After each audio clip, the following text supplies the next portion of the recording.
En esta ocasión estamos aquí en Ecos del Saber, segundo programa de esta segunda temporada de Ideologías Políticas, donde vamos a abordar el liberalismo. El liberalismo, que es una de las ideologías políticas más importantes, de hecho una de las tres más importantes de la época moderna, en conjunto con el socialismo y el conservadurismo. Es importante porque ha sido especialmente desde la segunda mitad del siglo XX a la fecha, la ideología política predominante en Occidente. Y hoy estamos viendo también frutos y consecuencias de sus excesos.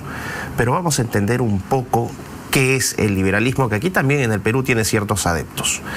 Es una filosofía política, económica y moral que exalta la libertad. El valor político fundamental para el liberal es la libertad. Y podemos ver que el liberalismo como corriente de pensamiento político, económico y moral tiene varios siglos de evolución. Es una filosofía política que tiene sus orígenes en el siglo XVI. Ya vamos a ver brevemente cómo se origina. El problema del concepto liberal o liberalismo es que significa todo y nada a la vez. Sí, uno puede entender que el liberalismo apela a la libertad, pero vamos a entender y vamos a ir repasando en este episodio cómo a través de las diferentes contribuciones que han existido de diferentes autores, en algunos casos el liberalismo llega a contradicciones entre sí porque presenta variantes que en muchos casos se contraponen, y esto determina un problema fundacional para este pensamiento político. ¿Cuál es el origen del liberalismo? Nos vamos a ir al Renacimiento español desde fines del siglo XV a inicios del siglo XVI. Y nos vamos a ir particularmente a la Universidad de Salamanca en España, donde hay un conjunto de teólogos y filósofos españoles, ¿no?, que dan origen a la Escuela de Salamanca. Y la Escuela de Salamanca es muy importante porque da los aportes fundacionales en cuanto al campo de los derechos naturales, los derechos individuales y la teoría económica del liberalismo moderno. Entre los principales autores vamos a encontrar a Francisco de Vitoria, un cura, un sacerdote de la orden de los dominicos, un teólogo y filósofo español. Y Francisco de Vitoria es importante porque él en su obra, ¿no?, sobre todo, vamos a poner en contexto, ya América había sido descubierta y estaba siendo colonizada por los españoles. Él apela a la figura de la protección de los derechos de los indios, es decir, del derecho indiano. Es un precursor en la defensa de los derechos de los indígenas. Y él sostiene este fundamento de que todos poseemos derechos humanos en función o en virtud de nuestra humanidad.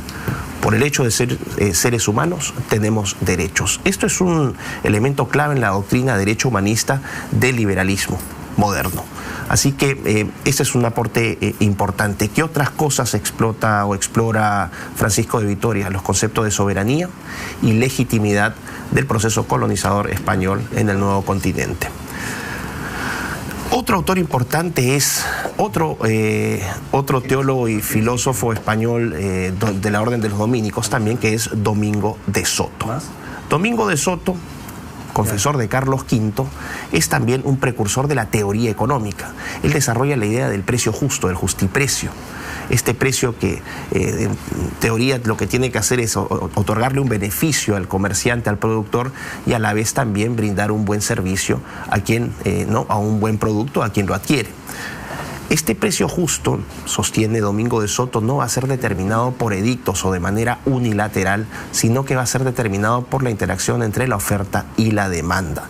Este es un aporte muy importante, más de 200 años antes de la contribución que hará Adam Smith, a quien ya vamos a repasar en esta edición, pero es un aporte clave en el desarrollo de la teoría económica, la dinámica de oferta y demanda y cómo esta interacción determina el precio.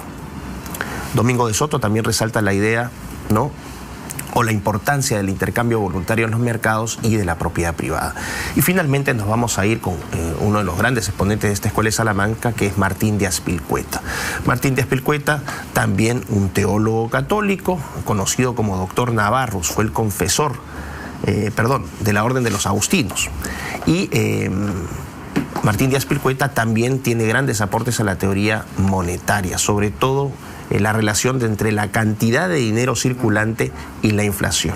Así que estos autores, este conjunto de autores, entre los cuales ¿no? hay otros, pero estos son los más importantes, vamos a decir, en conjunto en esta escuela de Salamanca desarrollan teoría de derechos naturales, derechos humanos, teoría económica, concepto de soberanía y legitimidad, que son elementos claves del liberalismo moderno. Aquí vamos a ver, entonces vamos a pasar del siglo XVI en España al siglo XVII en Inglaterra. Y aquí hay otro elemento clave, otro elemento teórico clave de la columna vertebral del liberalismo moderno, que es el contractualismo. El contractualismo, que es una teoría desarrollada principalmente por dos grandes autores, Thomas Hobbes y John Locke. ¿Qué es el contractualismo y por qué es tan importante para la filosofía liberal? Es importante porque lo va a distinguir, por ejemplo, de variantes como el libertarismo, que ya vamos a ver en la cuarta edición de esta segunda temporada. Vamos entonces con Thomas Hobbes y el desarrollo de esta teoría contractualista del siglo XVII. Thomas Hobbes nace en 1588, un año importante para la historia de Inglaterra, que es el año de la llegada de la Armada Española, ¿no? Que amenazaba a la isla británica, o la isla inglesa en ese momento, y finalmente la Armada Española sufre una derrota resonante, es decir, nace un año que es auspicioso para la historia de Inglaterra y un año que es negro para la historia de España. ¿Qué sostenía en este caso Hobbes? A Hobbes le toca vivir en un periodo de intensa guerra civil. En el siglo XVII, vamos a decir en la década de 1640, Hobbes es testigo de la guerra civil entre monárquicos y parlamentaristas. Una guerra civil muy sangrienta que deja una enorme marca en la psique del inglés. En este periodo, lo que Hobbes observa es un periodo de violencia extrema, de muerte, y él sostiene, ¿no?, esta idea de que en un estado de la naturaleza, en un estado salvaje, el ser humano va a desplegar un comportamiento predatorio, va a desplegar un comportamiento violento, agresivo hacia otros. Es un estado de la naturaleza que él acuña como el omnium bellum contra omnes, la guerra de todos contra todos. Y se hace imposible porque se vive en un entorno de anarquía y caos. Por lo tanto, lo que sostiene Hobbes es que es necesario llegar a un acuerdo, que estos hombres en el estado de la naturaleza lleguen a un acuerdo. Todas estas ideas se plasman en una obra que se llama El Leviatán, que Hobbes publica en 1651.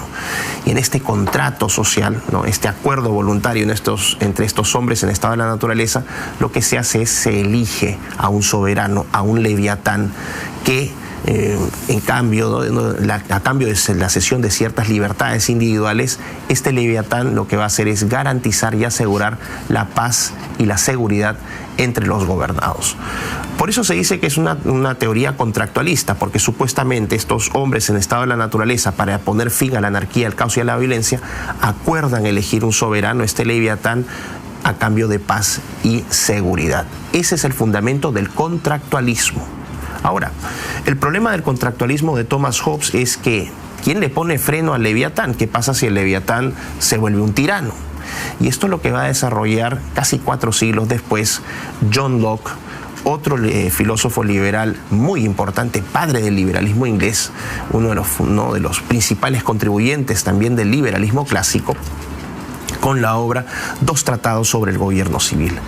En esta obra de Dos tratados sobre el gobierno civil, lo que Locke sostiene es, la idea del Leviatán, del contractualismo hobbesiano, me parece, ¿no?, que es un punto de partida interesante, pero hay un elemento de potencial tiranía. En esta obra lo que él señala es que, o lo que él demuestra es una actitud un poco más optimista sobre la naturaleza del ser humano. Hobbes tenía una visión muy negativa del ser humano, lo consideraba violento, como les dije, agresivo, si puede salirse con la suya sin ser castigado, lo va a hacer. En el caso de Locke, Locke tiene una visión bastante más optimista y él dice que en esta obra de Dos tratados sobre el gobierno civil, los seres humanos van a vivir también en un estado de la naturaleza. Pero este estado de la naturaleza, a diferencia de la anarquía y la violencia que planteaba Hobbes, es un estado de la naturaleza donde todos los seres humanos viven en perfecta igualdad y libertad. Es decir, hay un acto de fe enorme sobre la capacidad del ser humano de convivir en un estado natural, ¿no?, con las características que señala Locke.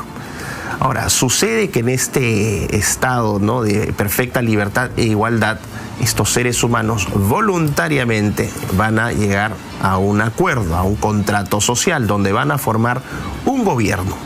¿Y qué va a hacer este gobierno, no? Lo van a hacer de manera consentida y mutua, es decir, no hay aquí ninguna presión, voluntaria y libremente estos seres humanos en estado de naturaleza van a formar un gobierno. ¿Y cuál es la función de este gobierno, al cual se llega mediante este contrato social? La promoción de 3 derechos fundamentales, que son inalienables para Locke: el derecho a la vida, el derecho a la libertad y el derecho a la propiedad privada, elementos claves del liberalismo. Son tan importantes que en la Constitución de los Estados Unidos, posterior a las guerras de independencia, cuando surge la primera Constitución de los Estados Unidos, estos postulados de John Locke son inscritos en la propia Constitución de los Estados Unidos. Vida, libertad y propiedad. Es el nacimiento de la democracia liberal, que también pone límites al poder. Porque a diferencia de Hobbes, lo que Locke dice es: si el gobierno no cumple sus funciones y se vuelve tiránico o absolutista, hay un derecho a la insurgencia. Ese es un elemento clave que tenemos que distinguir entre el contractualismo de Hobbes y el contractualismo de Locke. Nótese lo siguiente, lo que tienen en común estos autores y lo que es un elemento importante del contractualismo, que es una construcción teórica, no está basada en la observación, sino en la aspiración o en un deseo de los autores. Y esto es problemático porque muchas veces lo que los autores desean o teorizan no se condice con la realidad. Esto es para tomarlo en cuenta porque después vamos a ver, al final, algunas críticas al liberalismo surgen de esta disonancia entre la realidad y la teoría. En el siglo XVIII vamos a entrar a un proceso muy importante que es el siglo de la Ilustración. Ya habíamos visto en la primera temporada de Ecos del Saber la Revolución Francesa, bueno, que es producto también del proceso de ilustración, como se llama la Ilustración Francesa, que da origen a la Revolución en 1789. Pero resulta que la Ilustración Francesa no es la única. Está acompañada de otro proceso que se conoce como la Ilustración Escocesa, también en el siglo XVIII, que se da principalmente en Edimburgo, Escocia, o como pronuncian los escoceses su propia ciudad. La gente dice que es Edinburgh y los escoceses, con su acento particular, lo pronuncian como Edinburgh. Así se pronuncia Edimburgo en escocés. Bueno, vamos a tener entonces estos dos procesos, la Ilustración escocesa y la Ilustración francesa, que van a aportar diferentes elementos al liberalismo, ¿no?, desde sus corrientes, tanto del liberalismo político como del liberalismo económico. Vamos a empezar con la Ilustración escocesa. ¿Cuáles son sus principales autores? Bueno, son varios, pero vamos a decir que 3 de los más importantes son el gran filósofo empirista David Hume, tenemos a Thomas Reid y al padre de la economía, Adam Smith. Es un proceso de ilustración que se basa sobre la razón, al igual que la Ilustración francesa, que se basa sobre la praxis o el empirismo, que es de naturaleza reformista, no revolucionaria como la francesa, y que busca, vamos a decir, una posición de cierta concordancia, de cierta armonía, sin dejar de criticar a la religión. Pero bueno, me dicen que ya están llegando ya algunos comentarios aquí en Ecos del Saber, ¿no? Solo por Betel, porque Betel te acompaña, así que vamos a dar paso a algunos comentarios, algunos avisos que nos están llegando de la gente. Ecos del Saber, solo por Betel te acompaña.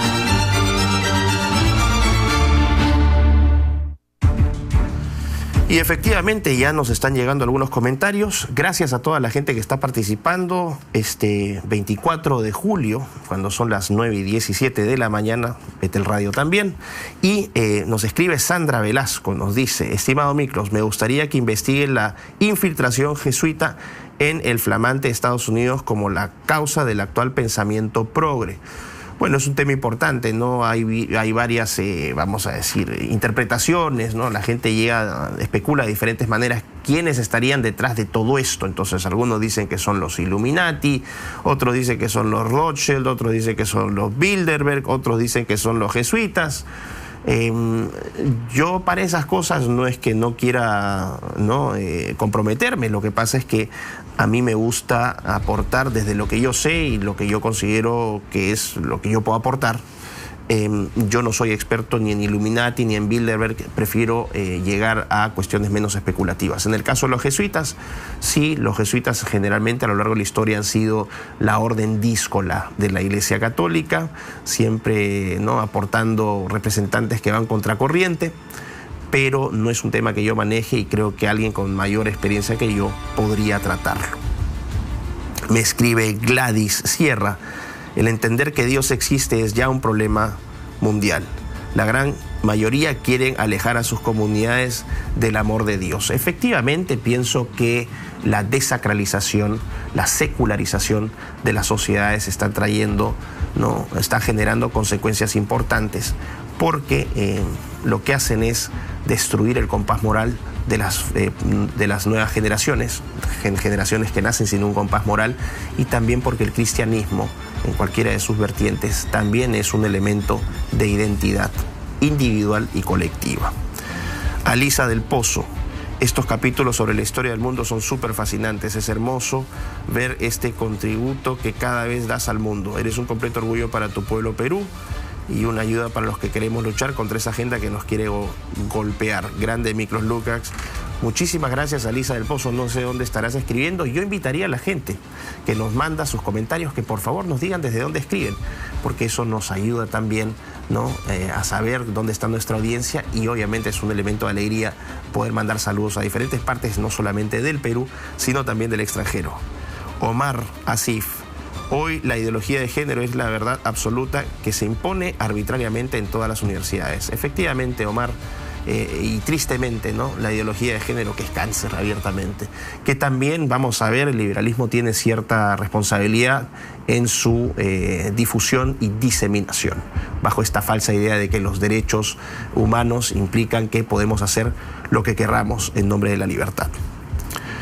Paul Roncal: Miklos, buenos días. ¿Cuál sería el punto neurálgico que diferencia a los libertarios pro-choice y los pro-vida? Es decir, ¿por qué tienen ese contraste siendo similares en su esencia? Muy buena pregunta. Voy a adelantar un poquito porque esto es el material para el cuarto capítulo, porque el siguiente vamos a ver conservadurismo y el subsiguiente vamos a ver libertarismo. La diferencia entre los libertarios pro-choice y los libertarios o paleolibertarios que tienen una visión pro-vida es que el paleolibertario, al igual que el conservador, al igual que un liberal clásico pro vida, entiende que el principal derecho, el derecho fundacional, es el derecho a la vida, y que la libertad no puede existir y no tiene sentido si es que no tiene seres humanos que den sentido a ese concepto. El libertario progre, ¿no?, el liber progre, lo que cree es que la libertad termina siendo un fin y no un medio. Es la pregunta con la que abrí esta edición. Así que, bueno, nos llegan más comentarios. Víctor Villanueva: felicitaciones, Miklos, buen horario, me gustaría que trates el tema del nuevo orden mundial. Tiene mis videos de YouTube ahí para ver, aunque yo no hablo propiamente de ese concepto, pero sí estamos hablando de la idea de que el orden político, económico y sociocultural está siendo cambiado deliberadamente. Voy a dejar unos comentarios más por ahí por mientras, y vamos a retomar, ¿no?, este recorrido sobre el liberalismo. Y les estaba hablando de la Ilustración escocesa. Y les decía, ¿no?, que los principales autores habían sido... Sí, y los principales autores habían sido Adam Smith, David Hume y Thomas Reid. Vamos a ir al caso del más importante para este tema que nos reúne, que es el liberalismo, que es Adam Smith.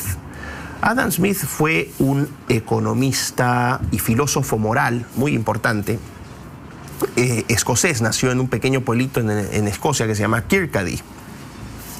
Y Adam Smith es el padre de la economía, ¿no?, de la economía como ciencia. Él publica en 1776 un texto fundacional de la economía que es The Wealth of Nations, la riqueza de las naciones, donde él incorpora dos conceptos clave: El primero es el concepto de mano invisible y el segundo de división del trabajo. ¿Qué quería decir Adam Smith con la mano invisible? Él sostiene que en un mercado, ¿no?, que en un sistema, vamos a decir, económico, la gente va generando negocios no porque amor al prójimo, sino por interés propio. Es decir, hay un acto de egoísmo. La gente busca su propio bienestar. Entonces sucede que una persona encuentra una oportunidad para abrir una panadería, la abre, otro abre una peluquería, el otro abre un restaurante y así nos vamos abriendo diferentes tipos de negocios. Eso no está planificado centralmente. La persona ve una oportunidad y en base a esa ambición, a ese egoísmo, va a tratar de generar una riqueza. Sucede que estas decisiones son tomadas de manera personal, no hay una planificación central. Y sucede que, como sostiene correctamente Smith, que se van llenando, ¿no?, diferentes espacios de oferta y demanda. De esta manera, la gente va creando sus negocios, la gente libremente va comprando, aquellos que funcionen quedan, aquellos que no se van, pero eso determina la dinámica de un mercado. No hay una planificación central, todo opera espontáneamente. Ese es el primer elemento. El segundo elemento, división del trabajo. Efectivamente, abres una peluquería, una panadería, el otro se va a dedicar a los caballos, el otro se va a dedicar a la sastrería. Cada uno va generando diferentes oportunidades en diferentes campos de bienes y servicios que van dividiendo y especializando el trabajo. También se sostiene con un ejemplo de la famosa fábrica de alfileres, que en un proceso de manufactura, en vez de que una persona está haciendo todo el proceso, lo que vas haciendo es separas en esa línea de producción. Uno se encarga de fundir el metal, el otro se encarga de enfriarlo, el otro se encarga de darle la forma, el otro se encarga de martillarlo. Es decir, vas dividiendo las tareas en cosas más pequeñas y vas haciendo más eficiente la producción. Así que esos dos elementos son claves para entender el liberalismo moderno también en su parte económica. El concepto de libre mercado. Muy importante, libre mercado, mínima intervención del gobierno y el respeto obviamente a la propiedad privada y al emprendimiento individual. Son elementos constitutivos del liberalismo económico moderno gracias a Adam Smith. En cuanto a la Ilustración francesa, este es de otro corte, ¿no? Habíamos visto entonces que la Ilustración escocesa era mucho más reformista, más empírica, es decir, más orientada a la realidad.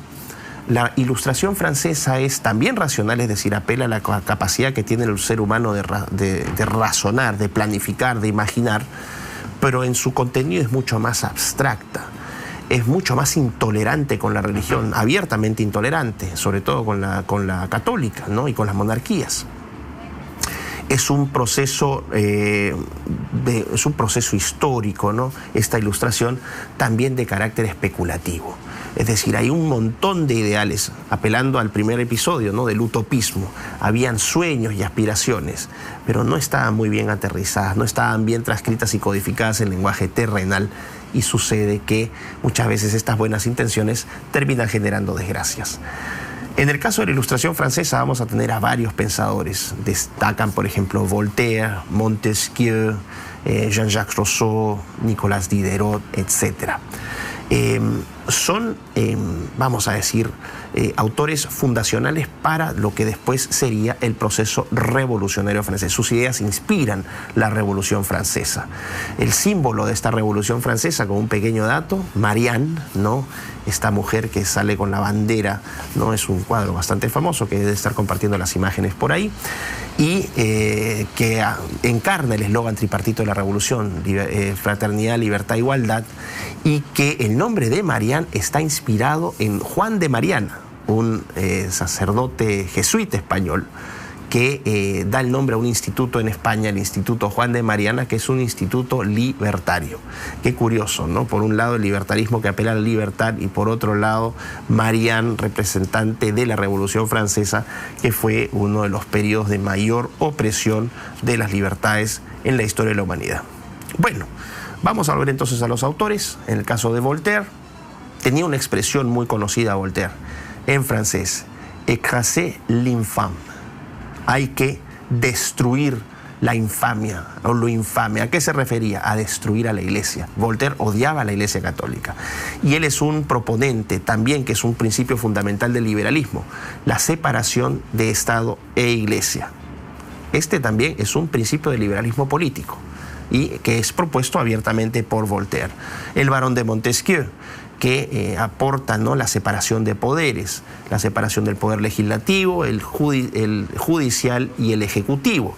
Y también un tercer autor muy importante, que va a ser Jean-Jacques Rousseau, que también es uno de los grandes exponentes del liberalismo político francés y que junto con Hobbes y con Locke también es uno de los grandes autores del contractualismo. De hecho, en 1762 él publica un libro que se llama El contrato social, donde incorpora un concepto clave que es la voluntad popular. Que sostiene Rousseau, en esta voluntad popular, lo que se hace es, los seres humanos, que son nobles, salvajes, él tenía una visión hiperoptimista del ser humano, a diferencia de Hobbes. Rousseau era lo contrario a Hobbes. Rousseau creía que el ser humano era virtuoso, bueno, cooperativo en estado de la naturaleza, y que a través de esta voluntad popular, ¿no?, se ponía de acuerdo con otros para garantizar derechos colectivos. Ya no solamente estamos hablando de derechos individuales, sino también derechos colectivos, el interés colectivo. Por lo tanto, acá hay un punto de quiebre importante en el liberalismo político francés. Ya no solamente se exalta la libertad, que era con lo cual yo abrí el programa, sino que se incorpora el concepto de igualdad. Y aquí quiero detenerme un poquito, lo pensaba discutir en las conclusiones al cierre del programa, pero les pregunto si es posible ser libres e iguales. ¿Podemos ejercer nuestra libertad siendo iguales? Y ojo, no nos estamos refiriendo a igualdad de oportunidades, sino que cuando se habla, por ejemplo, de redistribuir el ingreso, ¿no?, redistribuir las rentas, ya no es una igualdad de oportunidades, sino que es una forma de igualar después de. ¿Es posible ser libre e igual? Yo personalmente pienso que es una contradicción fundamental. No podemos ser libres e iguales. Y aquí entramos con una de las grandes contradicciones del liberalismo político francés. Se empieza a hablar de igualdad. Esto se manifiesta aún más con la Revolución Francesa y con un autor inglés que había participado en las guerras de independencia de los Estados Unidos y que termina siendo activista de la Revolución Francesa y que termina siendo apresado por los revolucionarios, como este autor que es Thomas Paine. Thomas Paine publica en 1791 un texto que se llama Los derechos del hombre, en respuesta a otro libro, a otro texto, bueno, en realidad no un libro, un conjunto de cartas, publicadas por Edmund Burke, ¿no?, el gran filósofo, pensador, precursor del conservadurismo en Inglaterra, en el Reino Unido, que es un texto que se publica en 1790 que se llama Reflexiones sobre la Revolución en Francia. Bueno, donde Edmund Burke critica la Revolución Francesa, eso lo vamos a ver en el siguiente episodio, conservadurismo. Y en respuesta a este texto, Thomas Paine publica Los derechos del hombre. ¿Qué dice abiertamente Paine? Libertad, igualdad y justicia. Es decir, ya no solamente estamos hablando de igualdad, sino de justicia. Ya no son discursos tan de, vamos a decir, de la derecha como se conoce hoy la derecha liberal. Y que estos, libertad, igualdad y justicia, son derechos universales. Habla también de la necesidad de una democracia representativa, que sí es un principio, ¿no?, un fundamento del liberalismo político, el hecho de que las personas pueden en una democracia elegir libremente a sus representantes. Generalmente estos se agrupan en un parlamento y van a representar los intereses de sus electores. Esto sí lo aporta Paine, pero ya vemos, tanto con Rousseau como Paine y otros autores de la Ilustración francesa, la incorporación del componente igualitarista. Y aquí encontramos una contradicción fundamental entre libertad e igualdad, justicia e igualdad, y el discurso de este liberalismo de izquierdas o socialliberalismo, que ya lo vamos a ver en un ratito. Por eso les decía, el liberalismo no es homogéneo. Tienes liberalismo económico, tienes liberalismo político. Unos abogan por más libertad, mínima intervención del gobierno. Otros abogan por más justicia y, como vamos a ver más adelante, mayor intervención del gobierno. ¿Cuándo se da esto? En el siglo XIX. En el siglo XIX. Entramos al siglo XIX con el famoso liberalismo clásico, ¿no? Vamos a decir, sus autores fundacionales van a ser John Locke y Adam Smith, una fusión de liberalismo político con liberalismo económico que resalta libertad individual, gobierno limitado, libre mercado y propiedad privada. Pero en el siglo XIX ocurre también el proceso de la revolución industrial, tanto la primera en el Reino Unido como la segunda, ¿no?, en Estados Unidos y también en Europa. Y esta revolución industrial va a traer cambios demográficos muy importantes que también se manifiestan a nivel de urbanización y el desarrollo de infraestructura, de ferrocarriles, puertos, carreteras, etc. Urbanización e infraestructura que van a generar conceptos nuevos o que empiezan a alimentar el interés de los gobernantes. Ya se empieza a hablar de bienes, pero ¿qué bienes son? ¿Son bienes privados o son bienes públicos?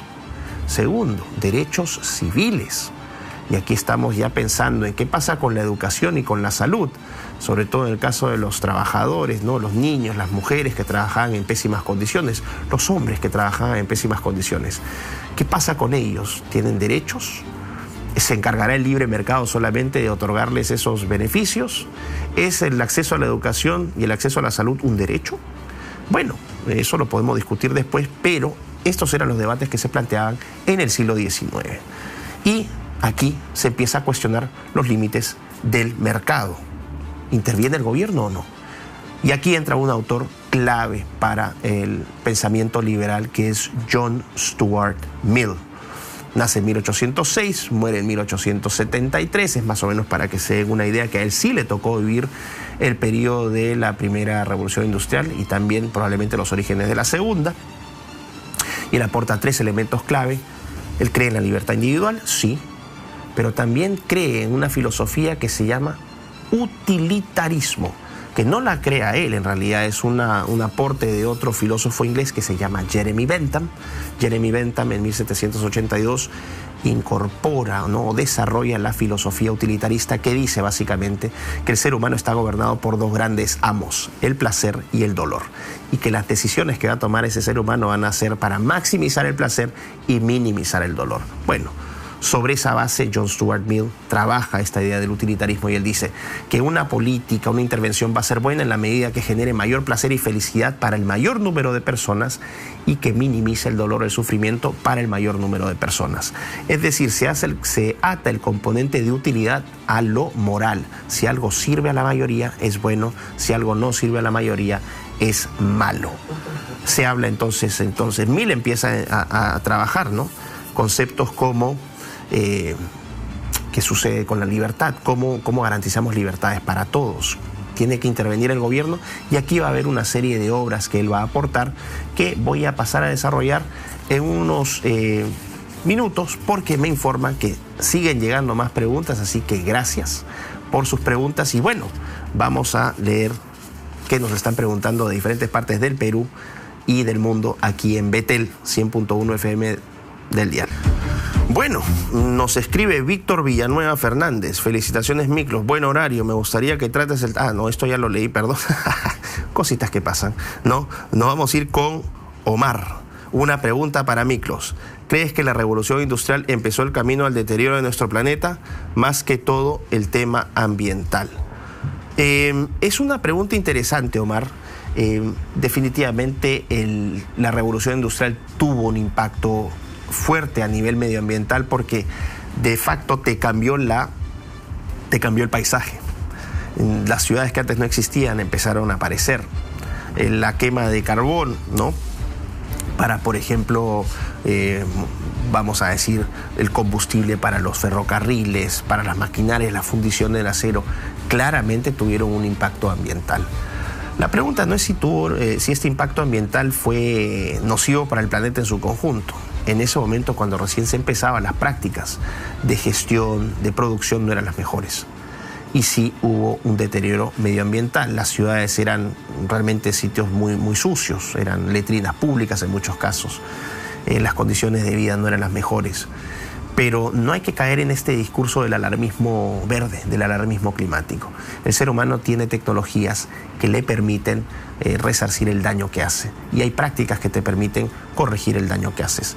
Así como, vamos a decir, cortas y sacas madera, tienes reforestación. Así como explotas peces, tienes veda. Así como contaminas agua, tienes procesos para limpiarla. El ser humano ha logrado de alguna manera ser más amigable con su ambiente. No hay que caer en este alarmismo climático. Hay que cuidar nuestro planeta, sí, hay que mantener la casa limpia de todas maneras, hay que usar lo que se necesite, 100% de acuerdo. Pero de ahí a reclamar que nosotros tenemos un impacto directo sobre el cambio climático, eso ya es otra historia. Así que hay que tomarlo con pinzas esto. Me llega otro comentario de José. Gracias, Miklos, por la continuidad inmediata de la segunda temporada. Sigo mucho tus presentaciones y este programa no es la excepción. Ecos del Saber es una serie excepcional y fantástica fuente del conocimiento. Colosal trabajo, Miklos, muchas gracias. Y bueno, aquí lo que hemos apostado con la gente de Betel, con todo el equipo que trabaja en esta gran institución, es apostar por un trabajo que llene un espacio.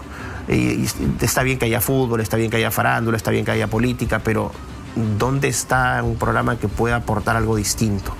¿Por qué la gente no puede enamorarse también de la cultura? Así como les gusta ver fútbol, ¿por qué no enamorarse del saber? Creo que esa es una apuesta que Betel hace, para lo cual me han llamado y yo estoy feliz. Y aquí les digo sinceramente, el ambiente que hay en el estudio con la gente es maravilloso. Yo me siento en casa, ya se los dije, y noto a gente muy comprometida. Así que gracias a Betel y gracias a ustedes, porque saben que Betel los acompaña y nosotros nos acompañan a ustedes. A nosotros, pero son cositas que pasan en vivo. Bueno, me pone Juris Chico. Qué manera divertida, fácil y didáctica que nos ofrece nuestro estimado Miklos. Obtener buenas nociones de política, historia, sociedad, etc. Gracias, Miklos. No, gracias a ti, Juris. Y finalmente, Vidal Ceballos. Soy peruano, pero vivo muchos años en Paraguay. Lindo Paraguay, he estado varias veces por ahí. País muy valiente. Un país que está teniendo una fuerte lucha para que la ideología de género no se implemente. Te volveremos a esperar en Paraguay, fuerza. Gracias, Vidal. Efectivamente, yo he estado en Paraguay ya varias veces y puedo decir, con conocimiento de causa, que es el último bastión de sentido común que hay en América. Es el único país donde todavía toda esta basura de género no penetra en las escuelas, en el Estado, y están tratando, con presión de la Unión Europea, condicionando préstamos, ¿no?, para que incorporen toda esa basura que lo que va a terminar es destruyendo a sus niños. Paraguay es un pueblo valiente. Hay que ver su historia, la famosa guerra de la Triple Alianza, ¿no?, en el siglo XIX, donde más de casi la mitad de la población masculina de Paraguay desapareció en una guerra contra Brasil, Argentina y Uruguay. Así, eso es Paraguay. Así que Paraguay tiene una tradición de valentía, de libertad, de dignidad que otros deberían imitar. Bueno, vamos a dar entonces paso o vamos a retomar, mejor dicho, en este último segmento del liberalismo, y les hablaba de John Stuart Mill. Y les hablaba de cómo la revolución industrial había generado cambios en la urbanización, en el desarrollo de infraestructura, y cómo surgen estas ideas de bienes colectivos o bienes públicos, de derechos civiles, ¿no? Cómo Mill empieza a desarrollar estas ideas. Y él va a publicar 3 libros importantes para lo que nos atañe al tema de hoy, que son el primero, Principios de Economía Política, que publica en 1848, el mismo año donde Marx y Engels publican el Manifiesto Comunista, pero Mill lo hace desde el liberalismo, o vamos a ir adelantando, desde el socialliberalismo. ¿Qué sostenía Mill? Es importante, ¿no?, aplicar impuestos escalonados. Se va a querer matar a Adam Smith. Pero si Adam Smith quería mínima intervención del gobierno, Mill está diciendo que hay que aplicar impuestos escalonados. Ven, ahí hay una contradicción fundamental. Los dos son liberales porque aman la libertad, pero uno quiere que no haya intervención y el otro sí aboga por la intervención. Por eso les decía, el liberalismo es todo y nada a la vez. Tú puedes tener un liberal clásico de la corriente de Smith, de Locke, que apele por libertad individual, gobierno limitado, economía de libre mercado. Y por otro vas a tener a liberales sociales o social liberales, como el caso de Mill, que te van a decir no, hay que aplicar impuestos. El gobierno o el Estado tiene que intervenir. ¿Para qué? Para garantizar derechos colectivos en nombre de la justicia y la igualdad. porque esa justicia e igualdad son también importantes para que la gente pueda ejercer su libertad. ¡Pum! Choque frontal, misma ideología y ya encontramos diferencias fundamentales. ¿Qué más decía en este texto de Principios de Economía Política John Stuart Mill? Hablaba de redistribuir la riqueza, o sea, intervencionismo importante, y que el acceso a la educación y a la salud son derechos, son bienes públicos a los cuales la gente tiene derecho. El concepto de justicia social. ¿Y qué me hay? Entonces, que hay una contradicción muy importante aquí. Otro libro importante que publica sobre esta misma línea John Stuart Mill es Sobre la libertad, On Liberty, que publica en 1859. ¿Qué es lo que dice Mill? Que la gente tiene derecho a ¿no? Hay una libertad de expresión y una libertad de pensamiento que son claves. Y que se puede ejercer esa libertad siempre y cuando no dañe a terceros.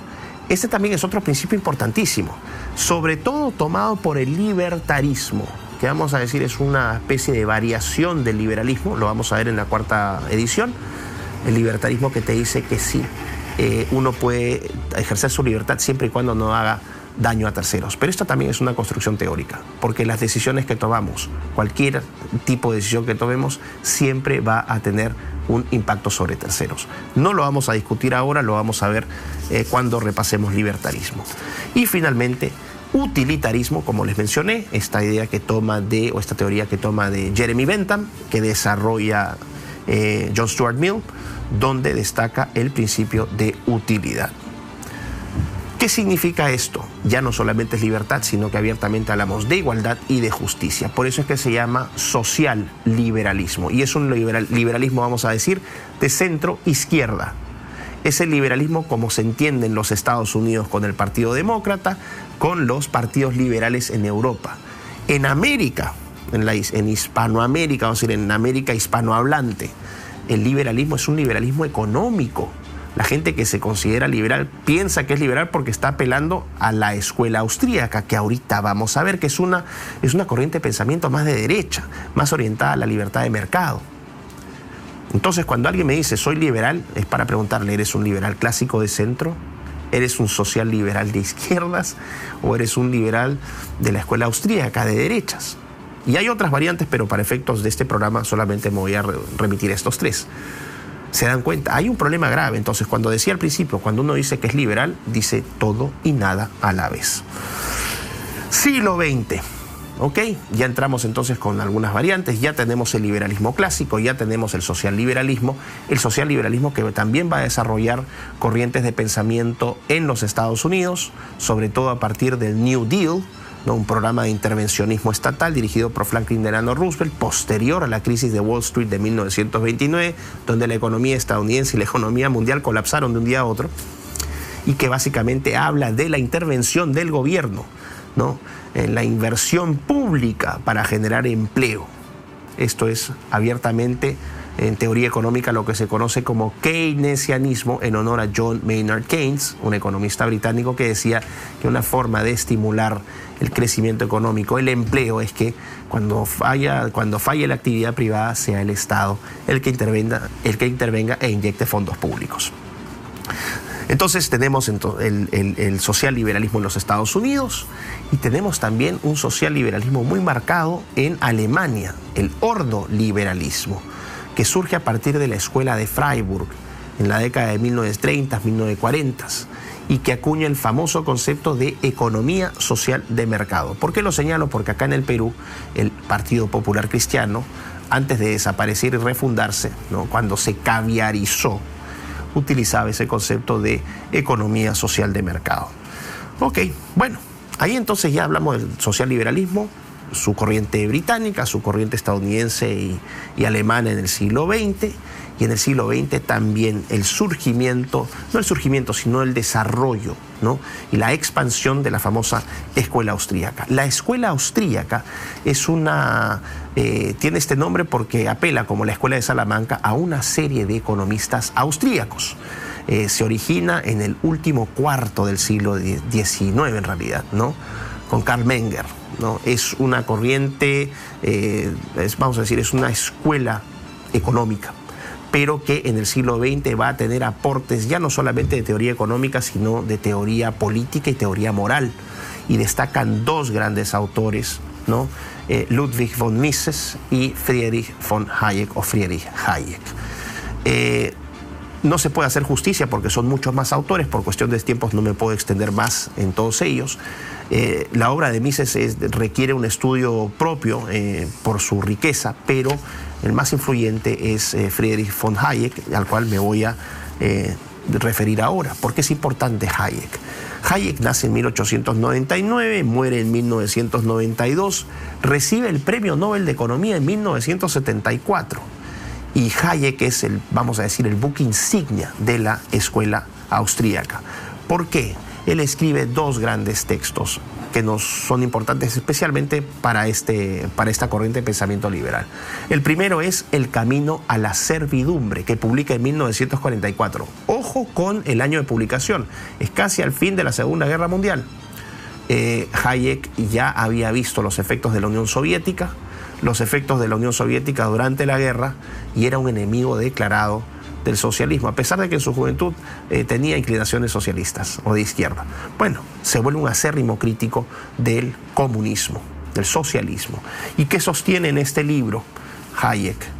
Que cuando los gobiernos, ¿no?, quieren intervenir en la economía, es decir, cuando la planificación central interviene en la economía, eso invariablemente lleva a totalitarismos. Por lo tanto, lo que sostiene en esta obra Hayek, a modo de resumen, es que la libertad económica, la libertad de mercado, es un prerequisito para la libertad política.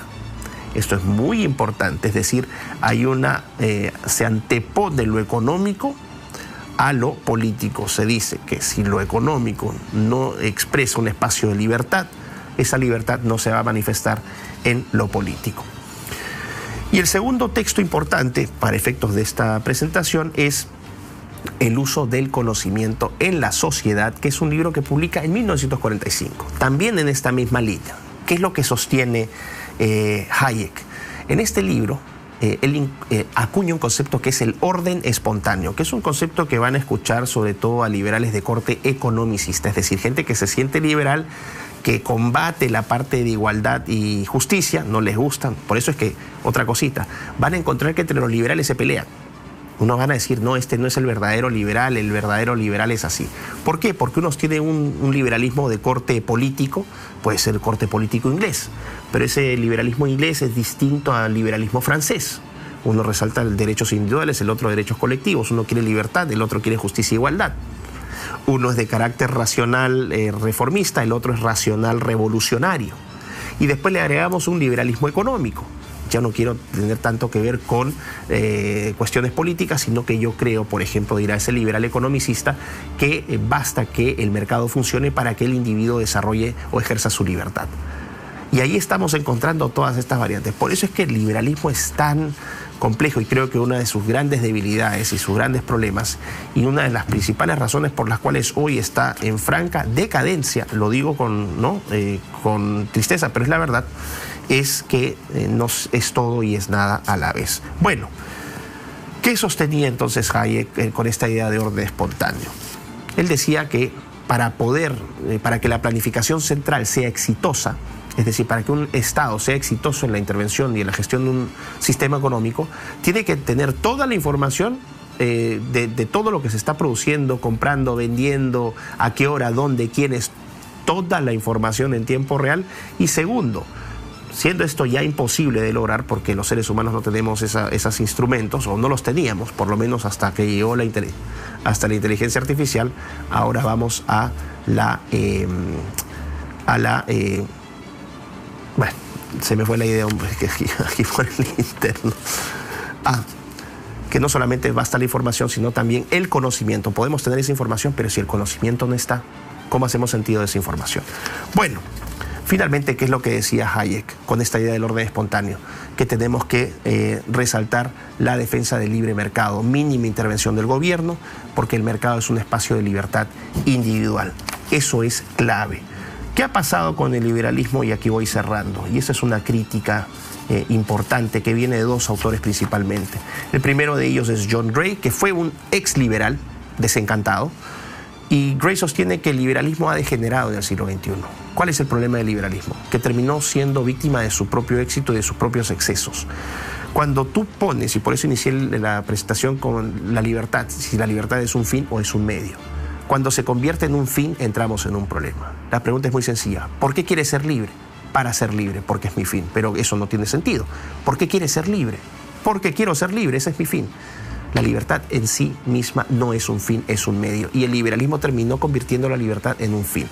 Más aún, terminó equiparando elección individual, es decir, la capacidad que tienen las personas de elegir como expresión suprema de libertad.